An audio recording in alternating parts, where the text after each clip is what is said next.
ल सबैलाई नमस्कार शिवारू। आज हामी धरान यो खतिधारा दाह संस्कारबाट सबैलाई शिवारू भन्न चाहन्छु। आज हामीले यो 2 नम्बर प्रदेशका हाम्रा मजदुर शिवशङ्कर विश्वकर्माको आज हामी अन्त्येष्टिको कार्यक्रममा यसरी भेला भएको छौँ। यो भिडियो गर्नुको मुख्य कारण उहाँ एउटा सिराबाट धरान 10 मा आएर उहाँ चाहिँ बसोबास गर्दै हुनुहुन्थ्यो र उहाँको जन्मस्थान यहाँ नभएको कारणले उहाँका सम्पूर्ण दाजुभाइहरू यहाँ उपस्थित हुन सकेन। त्यस कारणले गर्दाखेरि आज हामीले उहाँलाई यहाँका संयुक्त मजदुर सङ्गठनको आयोजनामा उहाँले अन्त्येष्टि गर्ने एउटा निर्णय गरेपछि उहाँले आज हामी खतिधारामा यो अन्त्येष्टिको कार्यक्रममा सहभागी हामी हुँदैछौँ र उहाँको अन्त्येष्टिको लागि सम्पूर्ण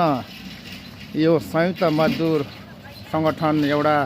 सफारी चालकहरू उहाँलाई यसरी अन्त्येष्टिमा समावेश भएर उहाँहरू आइराख्नु भएको छ र यसको नेतृत्व हाम्रो मजदुर सङ्गठनका हाम्रा अर्जुन खड्का र सहसंयोजक मिना राईले उहाँहरूको नेतृत्व गरिराख्नु भएको छ र सबै यो अन्त्येष्टिको जिम्मेवारी एउटा सङ्गठन संयुक्त मजदुर सङ्गठनले गरेको छ र उहाँले उहाँको आफन्तहरू र आफ्नो मान्छेहरू नभए पनि एउटा उहाँलाई एउटा मजदुरलाई आज उहाँको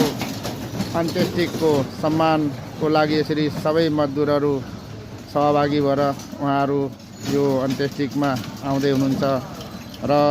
हामीले अन्तर्राष्ट्रिय मजदुर दिवस त हामीले मनाएर हिँडेकै छौँ, तर एउटा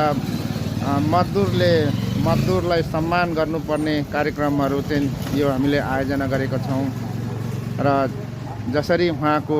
मृत्युलाई हामीले मृत्युको पछाडि उहाँको अन्त्येष्टिको सम्मानको लागि हामी तयारी भएको सबैलाई जानकारी गराउन चाहँदै उहाँको अन्त्येष्टिमा हामी यसरी खतिधारामा हामी समावेश भइराखेको छौँ।